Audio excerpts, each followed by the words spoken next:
2024 लोकसभा चुनाव के प्रचार के जन सैलाब से ये साफ हो गया था कि इस बार भारतीय जनता पार्टी का सुपड़ा साफ होने वाला है। राहुल गांधी के रोड शो की रैली में तो इतनी भीड़ आई कि पैर रखने तक की जगह नहीं थी। वहीं दूसरी तरफ भारतीय जनता पार्टी के मुख्य नेता पीएम मोदी और अमित शाह की रैली का तो ऐसा हाल हो गया कि पैसे देकर भीड़ बुलाने की नौबत आ गई। ऐसे हालातों में 2024 के लोकसभा चुनाव प्रचार में पहली बार ऐसा हुआ कि नरेंद्र मोदी हड़बड़ा गए, बयान देने लगे, भैंस खोल कर ले जाएंगे, ज़्यादा बच्चे पैदा करने वाले, घुसपैठिए, मंगलसूत्र छीन लेंगे और ख़ुद को भगवान का अवतार तक बता डाला। लेकिन अब इन सब के बीच की कहानी लीक हो चुकी है। आखिर क्यों पीएम मोदी इतनी टेंशन में दिखाई दिए चुनाव प्रचार के दौरान? अब इसके पीछे एक रिपोर्ट सामने निकल कर आई है और अब इस रिपोर्ट में जो दावा किया गया कि उसके बाद से तो बवाल मच गया।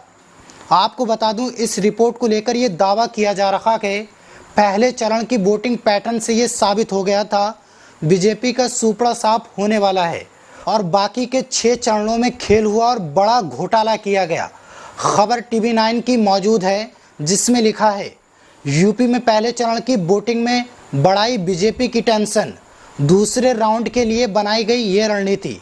आप जानते हैं, जैसे ही पहले चरण की वोटिंग प्रतिशत निकलकर सामने आया, लगातार मीटिंग पर मीटिंग बुलाई गई और रणनीति बनाई गई और अभी इसी रणनीति को लेकर बड़ा दावा ये किया गया कि भारतीय जनता पार्टी और चुनाव आयोग ने मिलकर 2024 लोकसभा चुनाव में भयंकर धांधली की है।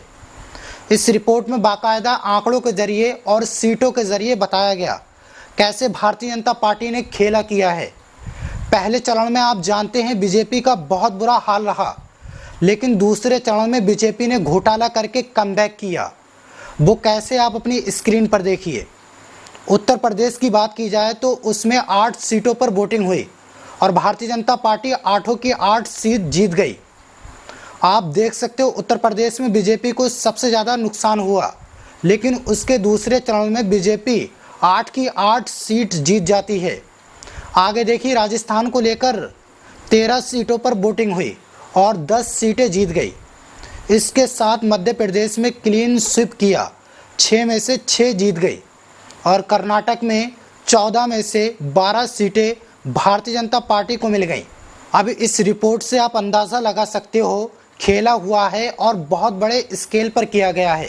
इस रिपोर्ट को किसी और ने नहीं, ADR ने दाखिल किया है। एसोसिएशन फॉर डेमोक्रेटिक रिफॉर्म की तरफ से सुप्रीम कोर्ट में याचिका डाली गई। ADR मान्यता प्राप्त संस्था है। ये वो संस्था है, अगर सुप्रीम कोर्ट में याचिका लगा दे तो चुनाव आयोग तक को नोटिस जारी कर दिया जाता है। मोदी सरकार को भी नोटिस जारी किया गया है। अब ऐसे में आप अंदाज़ा लगा सकते हैं इसकी रिपोर्ट अपने आप में कितनी पुख्ता रही होगी। रिपोर्ट में दावा किया गया 543 सीटों में से 538 सीटों पर घोटाला हुआ है। इनमें 362 सीटों को लेकर दावा ये किया गया इनमें वोटिंग कम हुई है और ये वोटों की गिनती 5.5 लाख वोटों से कम की गई है। दूसरी तरफ 176 सीटों की बात की जाए, यहाँ पर 35,000 से ज़्यादा वोट गिने गए हैं। कहीं पर वोट कम गिने गए, कहीं पर ज़्यादा गिने गए और इनकी संख्या लाखों की तादाद में है। जब से रिपोर्ट सामने निकल कर आई है उसके बाद से ADR फुल फॉर्म में दिखाई दे रहा है। इस रिपोर्ट को चुनाव आयोग को भी भेजा गया है और जवाब तलब किया गया है। आखिर वोटों की गिनती कम क्यों हुई और वोटों की गिनती ज़्यादा क्यों हुई, इस पर चुनाव आयोग की बोलती बंद हो गई। एक तरफ ADR सवाल कर रहा है, दूसरी तरफ राजीव कुमार से बोला नहीं जा रहा है।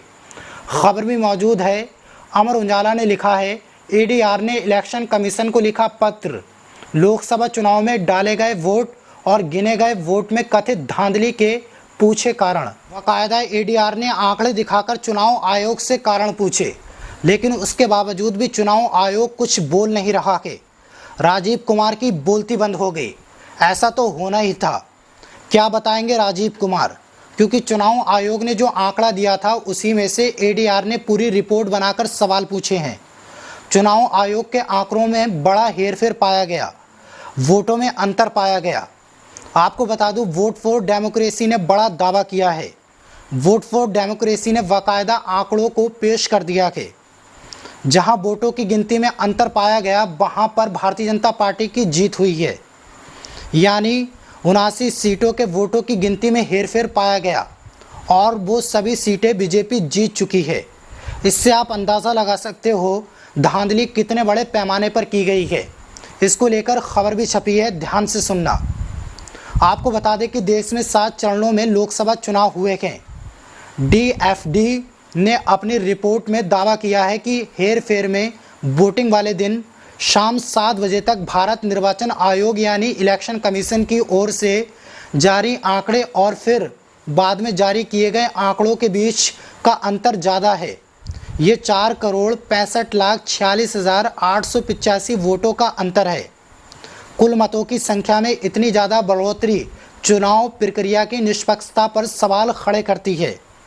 अब सवाल तो खड़े होंगे क्योंकि जहां जहां वोटों में अंतर है वहां बीजेपी जीत गई है। अगर इन सीटों की बात की जाए तो मैं आपको बता दूं 79 सीटों में मध्य प्रदेश की 3 और छत्तीसगढ़ की 5 सीटें शामिल हैं। वहीं उड़ीसा की 18, महाराष्ट्र की 11, पश्चिम बंगाल की 10, आंध्र प्रदेश की 7, कर्नाटक की 6, राजस्थान की 5, बिहार और तेलंगाना की 3, असम की 2 और अरुणाचल प्रदेश, गुजरात व केरल की 1 सीट शामिल है। आप इन आंकड़ों से समझ सकते हो बाकायदा रिपोर्ट पेश की गई और इस रिपोर्ट में ये भी दावा किया गया 10 राज्यों में जो 18 सीटें भारतीय जनता पार्टी कम अंतर से जीती है वहाँ पर EVM खराब हुई है और उसके बाद नतीजे निकलकर सामने आए हैं। कहीं पर भारतीय जनता पार्टी का प्रत्याशी जीता है, कहीं पर NDA का प्रत्याशी जीता है और ज़्यादातर ये वो जगहें हैं, वो पोलिंग बूथ हैं जहां EVM खराब हो गई थी। इस रिपोर्ट से आप अंदाज़ा लगा सकते हो आखिर क्यों चुनाव आयोग की बोलती बंद हो गई है। इस रिपोर्ट के सामने आने के बाद भारतीय जनता पार्टी लगातार मीटिंग पर मीटिंग बुला रही है। ये लोग सदन जा नहीं रहे हैं, मीटिंग पर मीटिंग कर रहे हैं और इनकी मीटिंग में क्या चल रहा होगा समझने वाले समझते हैं। और यहाँ पर ये सिर्फ भारतीय जनता पार्टी की नहीं फंसी है बल्कि चुनाव आयोग भी फंस चुका है। चुनाव आयोग ने कहीं और नहीं बल्कि सुप्रीम कोर्ट में खड़े होकर झूठ बोला है। आप जानते हैं चुनाव आयोग ने सुप्रीम कोर्ट में कहा कि EVM में शक करने के लायक कोई सबूत नहीं है। इसी आधार पर सुप्रीम कोर्ट ने EVM वीवीपैट की पर्चियों के 100% मिलान की याचिका को भी खारिज कर दिया था। तब तो एक्शन हुआ नहीं, लेकिन अब एक्शन होना ज़रूरी है क्योंकि रिपोर्ट निकलकर सामने आई है ADR से और इस रिपोर्ट से चुनाव आयोग जवाब देने के लिए तैयार नहीं है। सबसे ज़्यादा चौंकाने वाली बात यह है अगर इस रिपोर्ट में कुछ गलत है तो चुनाव आयोग को एक्शन लेना चाहिए। अब एक्शन लेना तो दूर की बात है, आप देख सकते हैं बोलती बंद हो गई है। चुनाव आयोग कार्रवाई कर नहीं रहा है। अब इस पर सवाल खड़ा होता है क्या सुप्रीम कोर्ट एक्शन लेगा, क्या कार्रवाई करेगा, क्योंकि ये लोकतंत्र की बात है। ऐसे समय में ADR की रिपोर्ट सामने आई है, उस पर आपकी क्या राय है? अगर चुनाव में धांधली नहीं हुई होती तो बीजेपी 240 की जगह कितनी सीटें होती? इस सवाल के जवाब में इस पूरी खबर पर आपकी जो भी राय है हमें कमेंट बॉक्स में ज़रूर बताना। वीडियो को ज़्यादा से ज़्यादा शेयर करें। फिर मिलता हूँ अगली खबर के साथ, तब तक के लिए शुक्रिया।